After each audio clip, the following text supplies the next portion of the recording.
안녕하십니까. 진세골 사랑의 집 이사장 주수일입니다. 로마서 1장 17절을 보면 복음에는 하나님의 의가 나타나서 믿음에서 믿음으로 이르게 하나니 의인은 오직 믿음으로 말미암아 살리라 함과 같으니라 라는 말씀이 있습니다. 그런데 이 말씀을 보면 믿음에는 두 가지 종류가 있습니다. 즉 믿음으로라고 표현한 첫 번째 믿음이 있고 또 이 믿음이 만들어내는 두 번째의 믿음이 있습니다. 그래서 여기서는 첫 번째 믿음은 무엇이고 다음 두 번째 믿음은 무엇인가 하는 것에 대해서 한번 생각을 해보겠습니다. 첫 번째의 믿음은 복음의 객관적인 사실을 인정하고 받아들이는 종교적이고 교리적인 믿음입니다. 그래서 이 믿음은 세례를 받고 교회를 나가고 예배를 드리고 종교적인 헌신을 하게 되는 믿음을 말합니다. 그러나 이러한 종교적인 믿음이 당장 풍성하고 행복한 삶을 만들어주지는 않습니다.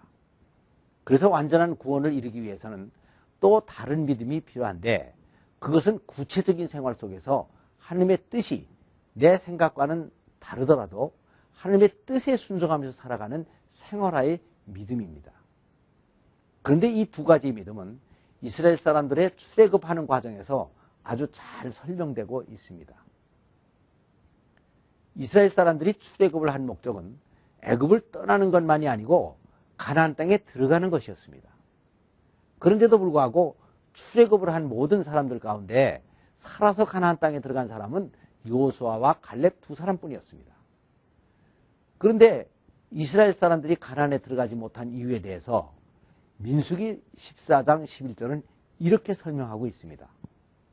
이 백성이 내가 그들 중에 모든 이적을 행한 것도 생각지 아니하고 어느 때까지 나를 멸시하고 믿지 않겠느냐. 그리고 또 24절을 보면 오직 내 종 갈렙은 그 마음이 그들과 달라서 나를 온전히 쫓았은즉 그에 갔던 땅으로 그들을 인도하여 드리리니 그 자손이 그 땅을 차지하리라.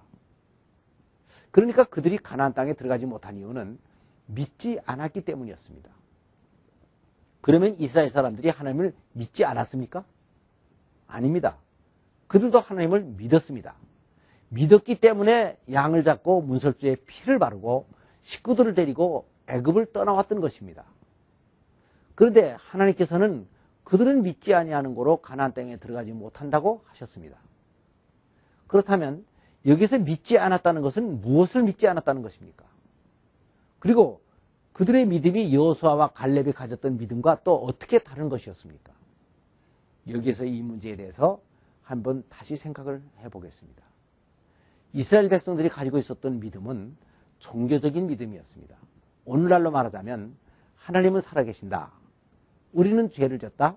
하나님의 아들 예수 그리스도께서 우리의 죄를 대속하셨다. 라는 사실을 인정하고 교회에 나가서 예배를 드리고 종교 생활을 하는 종교적인 믿음이었습니다. 그런데 우리들의 풍성하고 행복한 삶은 이러한 종교적인 믿음만으로는 이루어지지가 않습니다. 그래서 그 다음 단계의 믿음이 필요한 것입니다. 그것이 바로 여호수아와 갈렙이 가졌던 생활화의 믿음입니다. 이것은 우리들이 현실 생활에서 이해할 수 없는 것까지 믿음으로 받아들이고 하나님의 뜻에 순종하는 생활 속에서의 믿음입니다. 그들이 가나안 땅을 정탐하러 갔을 때 그 성은 견고하고 그들의 체격은 아주 장대하고 자기들은 거기에 비했더니 메뚜기와 같이 초라해 보였습니다. 그러니까 인간적으로 생각을 하면 가나안 땅에 들어갔다가는 그들에게 아주 몰살을 당할 수밖에 없다는 생각이 들었습니다.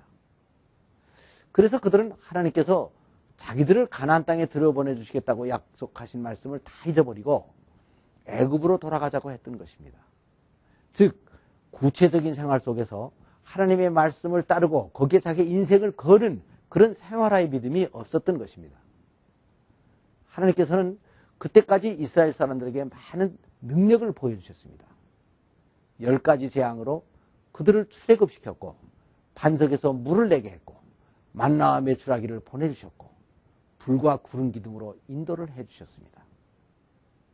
그러니까 가나안 족속이 아무리 강하다고 하더라도 하나님께서 물리쳐 주신다면 그들은 물리칠 수가 있다고 믿었어야 됐던 것입니다. 그런데 그들은 그것을 믿지 않았습니다. 그리고 돌아가자고 그랬습니다. 종교적인 믿음은 교리적인 사실을 그대로 인정하고 받아들이기만 하면 됩니다. 그래서 나중에 그렇게 되지 않는다 하더라도 별 손해가 없습니다. 그러나 생활화의 믿음은 다른 것입니다. 이것은 실제 생활 속에서 자기 운명을 거기다 걸고 투사를 하는 것입니다. 그러니까 혹시 그렇게 되지 않았을 때는 큰 손해를 볼 수밖에 없게 되는 것입니다. 그러니까 이것은 더 큰 믿음이 있어야만 따를 수가 있는 것입니다.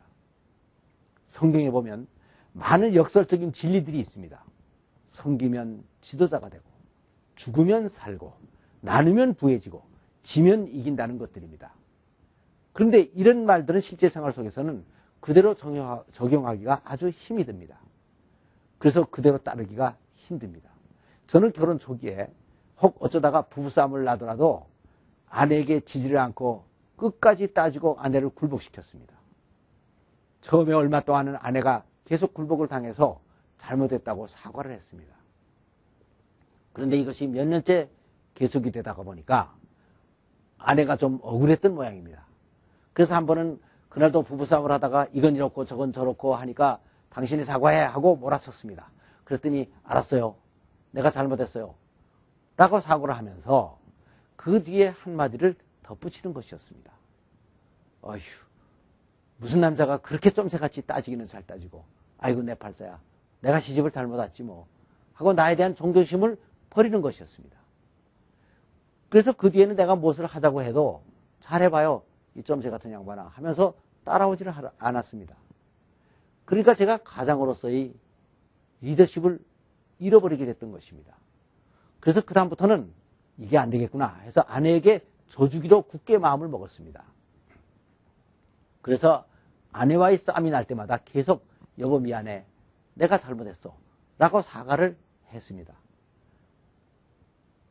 그랬더니 아내도 양심이 있어서 다시 생각을 하게 됐습니다.